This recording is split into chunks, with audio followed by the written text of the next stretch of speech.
Hi there, my name is Emily Wright. I'm the creator of It'll Be Alright, and I'm excited to be here at the GatherVerse Immersive Intelligence Summit 2023. Today, we'll be discussing how we can mitigate user bias in the digital age. The key thing to remember when it comes to algorithmic bias is that it's a digitized version of subconscious bias. So any biases that we see online are actually reflective of us. And because of the way our recommendation systems provide content that is reflective of our values, beliefs, and interests, our algorithmic biases create a feedback and can further propel our subconscious biases. Therefore, if we wish to tackle algorithmic bias, we must also address our subconscious biases in tandem. When discussing digitized bias, it's important to consider who is involved and how they relate to each other. We have the programmers on one side and users on the other side, with our technology and artificial intelligences linking the two. The programmers also are users themselves, so they contribute to both sides. The tricky thing with subconscious bias is we don't really know that we have it, so it can be hard to address. When it comes to how subconscious bias is implanted into our online systems, it starts at the programming level, where the individuals responsible for the coding and for the creation of our technologies can pass on their subconscious biases without realizing. The bias in the programming then gets passed on to the users because it steers the recommendations put forth by the program. The program also uses the activity of the users to guide its decision making and therefore guide the recommendations. So you can see how there's a feedback loop there. Our biases in our activities also gets passed on to the programmers through feedback, as the programmers themselves are users. This then influences the programming and the cycle begins again. When used unawares, these feedback loops can contribute to an increased negative sentiment. However, if we can bring awareness to our online activity and our interactions offline, we can take advantage of these feedback loops to spread positivity and inclusiveness instead of divisiveness.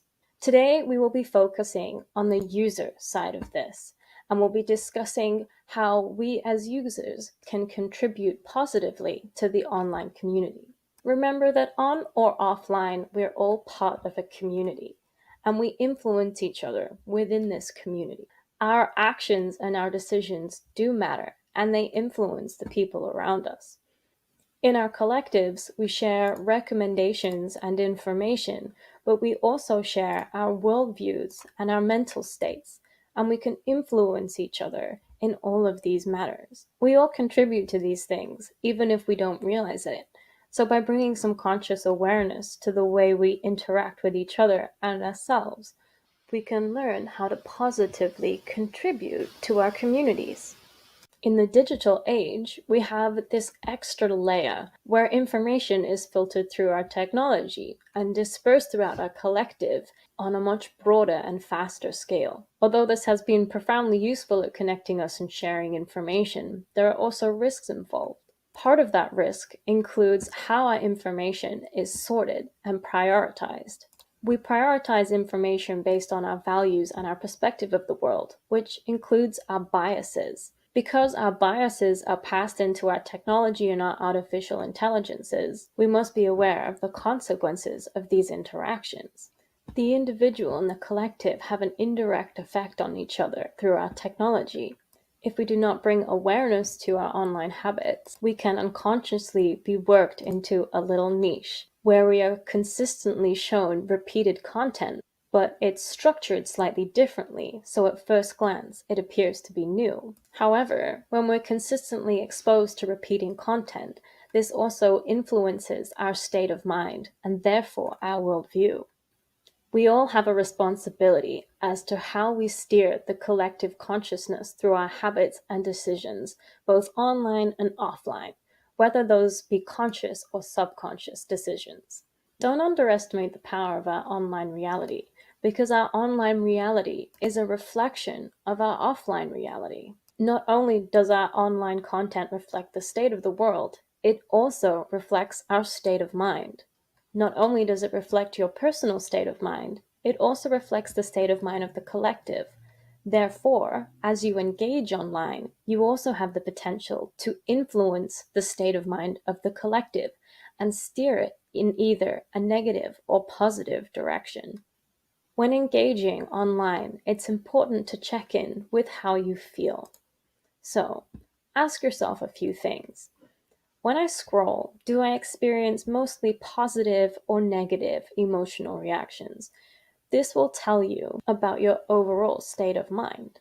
Do I think about the things that come into my feed when I'm offline?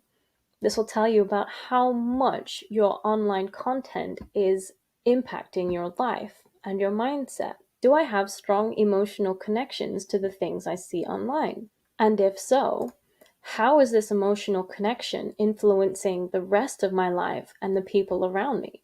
For example, do I have a strong reaction when other people mention something that has appeared on my feed?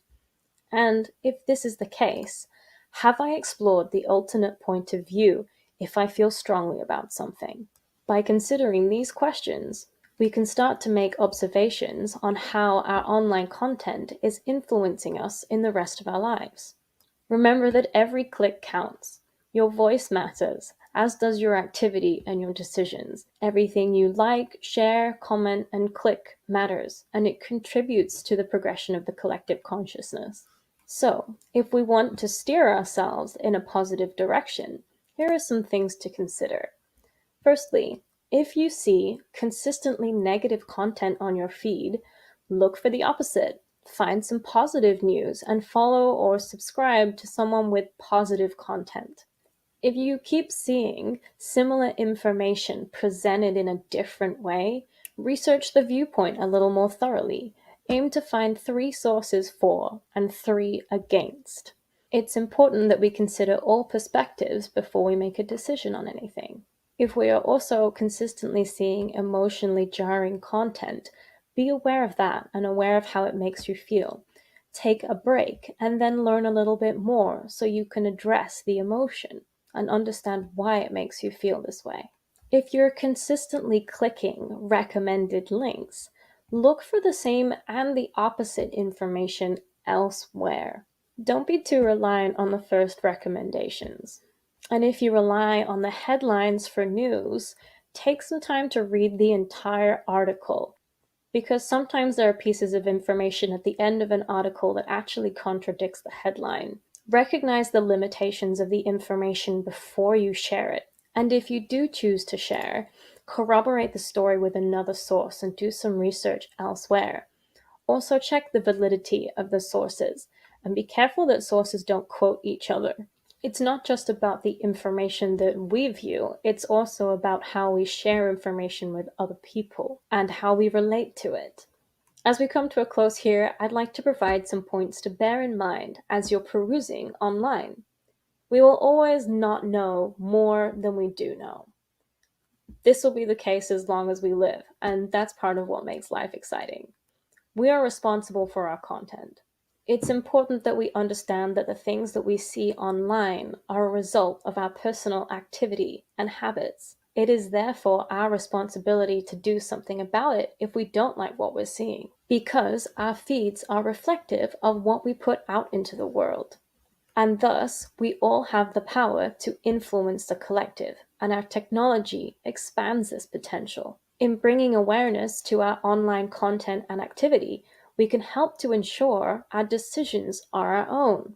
We know that social media has had a dramatic impact on election results over the last few years. Through expanding our online education, we can be empowered to make informed choices. What we see online is reflective of how we see the world and our current state of mind.